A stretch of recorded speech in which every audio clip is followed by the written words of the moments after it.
Hello and नमस्कार प्यारे साथियों। आज भूगोल की हम अगली क्लास में चलते हैं और भारत में कुछ और अन्य नदियां भी हैं छोटी छोटी जिनके बारे में हम जानेंगे। गंगा नदी तंत्र हमने बता दिया है, ब्रह्मपुत्र नदी तंत्र हमने बता दिया है आपको।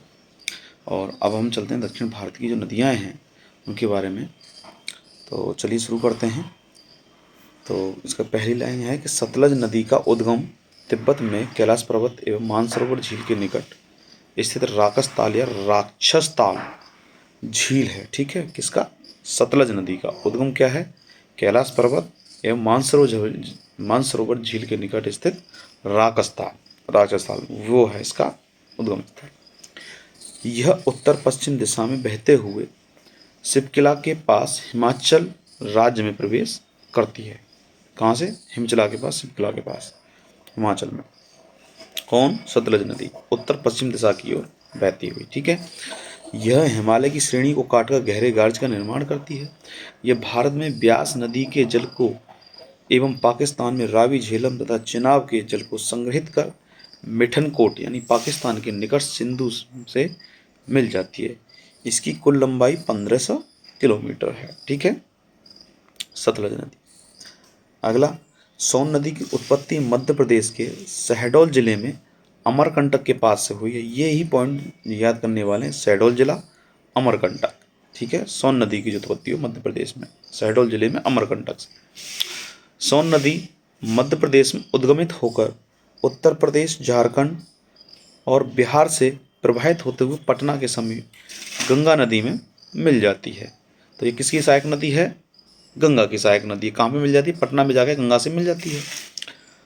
सोन की प्रमुख सहायक नदी है रिहंद और उत्तरी कोयल। ठीक है, अब इसमें देखिए जो सोन नदी है उसकी जो सहायक नदियां हैं वह हैं रिहंद और उत्तरी कोयल। ठीक है, अगला, कोसी नदी पूर्वी नेपाल में गोसाई थान के उत्तर से निकलती है।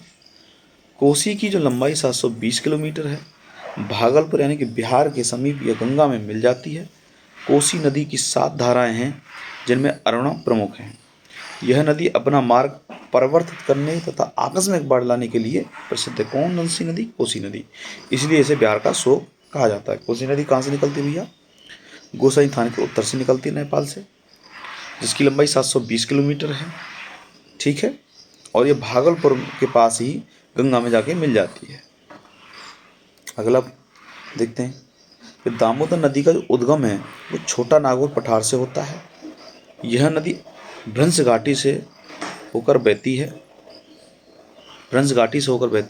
इसकी सहायक नदियाँ बराकर, जमुनिया एवं बरकी आदि हैं। दामो नदी कहाँ से निकलती है? छोटा नागौर पठार से निकलती है।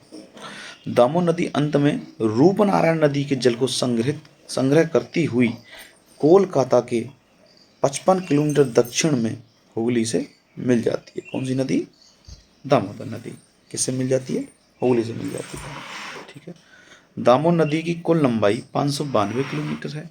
एडन नहर वर्ष 1938 में दामोदर नदी से निकाली गई है और गिरिडीह एवं दुर्गापुर के बीच 300 किलोमीटर लंबे मार्ग में यह जैविक मरुस्थल बन गई है। इसे बंगाल का शोक कहा जाता है। ठीक है, बंगाल का शोक किसे कहा जाता है? दामोदर।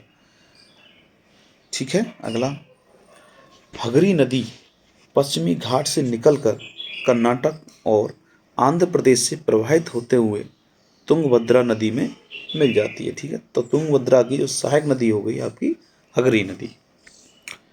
इसे वेदावती नदी के नाम से भी जाना जाता है। ठीक है, इसे वेदावती नाम से भी जाना जाता है भैया। वेदा और अवथी नदियाँ सह्याद्री से उद्गमित होकर पुरा के पास मिलकर वेदावती कहलाती हैं। कहाँ पर? पुरा के पास मिलकर सह्याद्री। ठीक है, वेदा और अवथी नदियाँ ये सह्याद्री से उद्गम होकर पुरा के पास दोनों मिल जाती हैं, तो वहाँ ये कहलाती हैं वेदावती। ठीक है, झेलम नदी हिमालय पर्वत श्रृंखला में पीर पंजाल पर्वत स्थित वेरीनाग जल स्रोत से निकलती है और यह नदी उत्तर पश्चिम दिशा में बहती हुई दूलर झील में मिलती है। श्रीनगर शहर झेलम नदी के किनारे बसा है। झेलम और रावी पाकिस्तान चिनाब नदी में मिल जाती हैं। ठीक है, झेलम और रावी पाकिस्तान में कहाँ मिल जाती हैं? चिनाब नदी मिल जाती है। तो चिनाब नदी की सहायक नदियाँ होंगी झेलम और रावी नदियाँ। ठीक है। अगला, भारत में हिमाचल प्रदेश राज्य के लाहौल घाटी में चंद्रा और भागा नदियाँ प्रवाहित होती हैं। हिमाचल प्रदेश में, ठीक है, लाहौल घाटी में चंद्रा और भागा नदियाँ प्रवाहित होती हैं। चंद्रा नदी का उद्गम चंद्रा ताल के निकट एक ग्लेशियर से होता है, जबकि भागा नदी का उद्गम बारालाचा के निकट होता है। तंडी के निकट चंद्रा एवं भागा का संगम होता है तथा यह चंद्रभागा नदी चिनाब नदी कहलाती है। ठीक है। अब यहाँ से पता चल गया कि तंडी के निकट जो चंद्रा एवं भागा का जो संगम होता है, वहीं से ये चंद्रभागा जो है नदी चिनाब नदी कहलाने लगती है।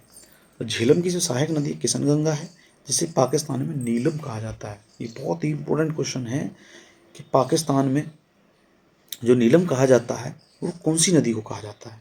तो किसको कहा जाता है भैया? किशनगंगा है, जिसे वो झेलम की सहायक नदी कहते हैं, उसे हम पाकिस्तान में नीलम कहते हैं। ठीक है। अगला, कि लूनी नदी अजमेर के दक्षिण पश्चिम में अरावली श्रेणी से निकलती है। लूनी नदी अरावली श्रेणी से निकलती है और अरावली कहाँ है? अधिकतर राजस्थान में। यह 320 किलोमीटर तक प्रवाहित होने के पश्चात यह कच्छ का रण के दलदली क्षेत्र में विलुप्त हो जाती है। इसका संपर्क समुद्र से नहीं हो पाती है, नदी समुद्र तक नहीं पहुंच पाती है। ठीक है। कौन सी नदी? लूनी नदी है, गायब हो जाती है, ये को बहुत सारी धाराओं में बढ़ जाती है और समुद्र तक ये नहीं पहुंच पाती है। श्योक नदी, श्योक नदी को काराकोरम क्षेत्र में मृत्यु की नदी के नाम से जाना जाता है। ऐसे साक्ष्य हैं कि प्राचीन काल में मध्य एशिया के यारकंड से लद्दाख के बीच व्यापार इसी नदी से होता है। अगला है, जास्कर नदी जास्कर श्रेणी में गहरे गार्ज का निर्माण करते हुए कठोर चट्टानी भागों से होकर बहती है। यह पहले उत्तर फिर पूर्व की ओर बहते हुए अंततः नेमू में सिंधु नदी से मिल जाती है। इसकी उत्पत्ति हिमाचल प्रदेश और लद्दाख की सीमा पर सरचू के उच्च अक्षांशीय पठारी भाग से होती है। जास्कर नदी की कुल लंबाई 150 किलोमीटर है।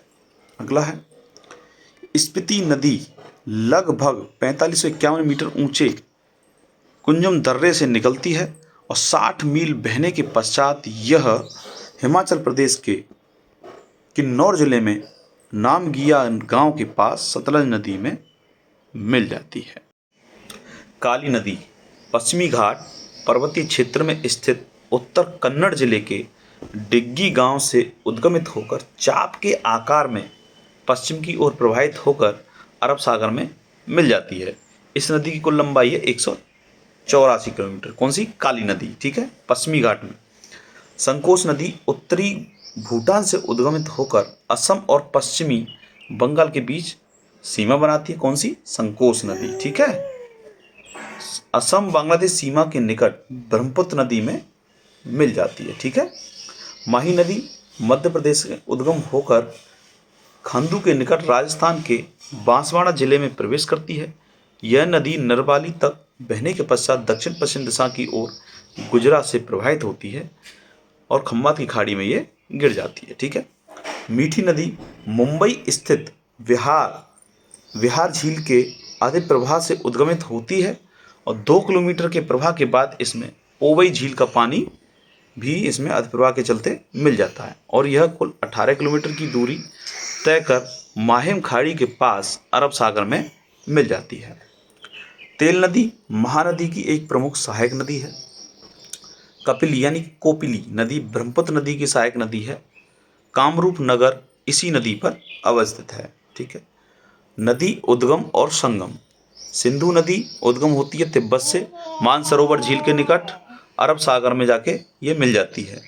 झेलम नदी बैरीनाग से निकलती है जम्मू कश्मीर और यह चिनाब नदी पाकिस्तान में मिल जाती है। चिनाब नदी बारालाचा दर्रा के निकट से निकलती है हिमाचल प्रदेश से और सतलज नदी में पाकिस्तान में जाके मिल जाती है।